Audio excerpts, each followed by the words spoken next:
Hi, John Yost here. I want to tell you a little bit about the game that I've been playing and testing the last couple of months with Tom Alpel. Now you may or may not have heard of Tom. He's written 7 books, 2 games, and produced a bunch of videos. My favorite books are Botany in a Day and Participating in Nature. This game right here, Wildlife Web, is the second game he made. I love it for a number of reasons. You see, I used to be a public high school science teacher, and it surprised me to no end to see kids come into the classroom and not have a basic understanding of our environment and natural world.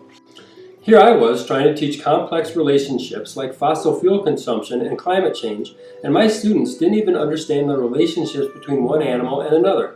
You know as well as I do that we have to do something to change the way people view the earth. People who are alive today have the last chance to make worldwide changes before things become irreversible.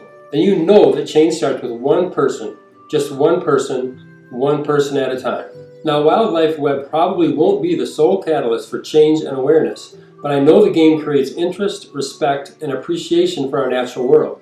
And that is where change begins, understanding and respect. One of the beautiful things about Wildlife Web is that it brings people to a deeper appreciation and understanding while having a great time playing the game. And it is just fun playing the game.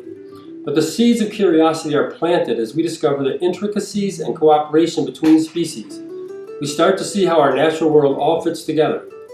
Imagine if your son or daughter was a pioneer in healing the earth or undoing damage that's been done.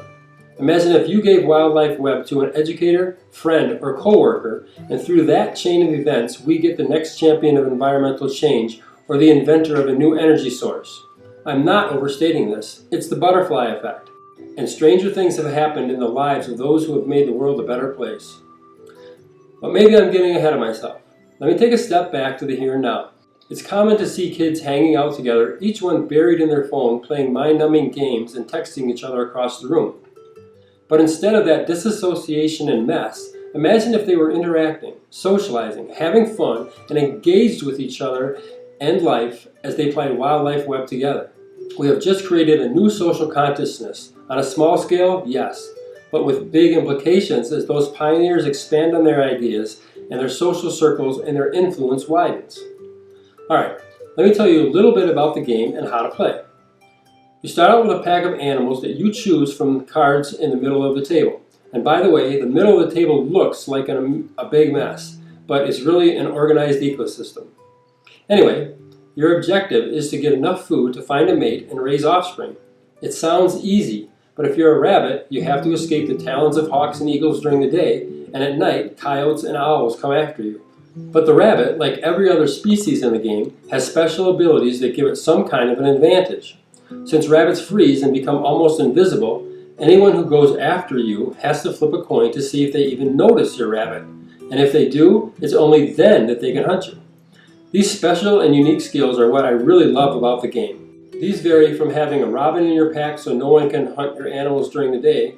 That's because your robin warns your pack that danger is near and they all escape. Or it could be a mountain lion stealing food from a player who leaves the table. You always have to be on your toes when you're playing this game. Another really cool thing about the game is that at the beginning of each turn you draw an event card. These are real-life events that change your ecosystem. It could be a house being built in your habitat, a storm coming through and wreaking havoc, or a fire raging through the landscape. There's also a road where you can get food or possibly get hit by a car. Since some animals are only active at certain times of the day, there's a card that changes the game back and forth from day to night. All these little things make the game incredibly realistic. It really is like being there hunting or being hunted. It's the thrill of the chase right there in your living room. You can probably tell that I love this game, but I'm going to be honest with you, it's not for everyone. If you aren't into nature and you don't care about animals, then this game just isn't for you. But if you're fascinated with shows like Planet Earth or Nature, and you want to enjoy time with friends and family, then I would encourage you to get a copy of Wildlife Web right now. And actually, while you are here watching, this is the perfect time to get your game. If you hesitate, thinking you might come back later, you might not get back here. I have those regrets too. And I hope you, your family, and your friends love this game as much as I do, and that we inspire kids and ourselves to do what we can to make our planet a better place for all creatures.